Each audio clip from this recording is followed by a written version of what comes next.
Notre histoire commune, ici au Gabon, ne nous le cachons pas, c'est aussi celle de la France-Afrique. Et cet âge de la France-Afrique est bien révolu. Mais j'ai parfois le sentiment que les mentalités n'évoluent pas au même rythme que nous. Quand je lis, j'entends, je vois qu'on prête encore à la France des intentions qu'elle n'a pas, qu'elle n'a plus. On semble encore aussi attendre d'elle des positionnements qu'elle se refuse à prendre. Et je l'assume totalement. C'est pourquoi je préfère être très clair et explicite en vous retrouvant aujourd'hui. Au Gabon comme ailleurs, la France est un interlocuteur neutre qui parle à tout le monde et dont le rôle n'est pas d'interférer dans des échéances de politique intérieure.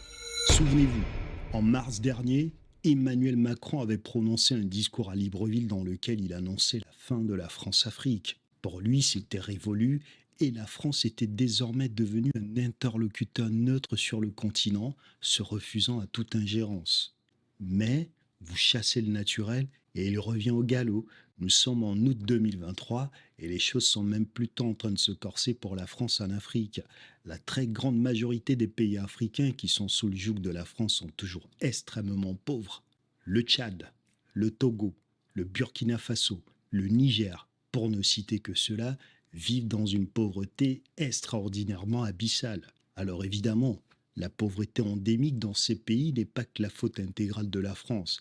Mais comme je l'ai déjà mentionné dans de nombreuses vidéos, la prédation française est aussi un frein considérable à l'émergence de ces pays.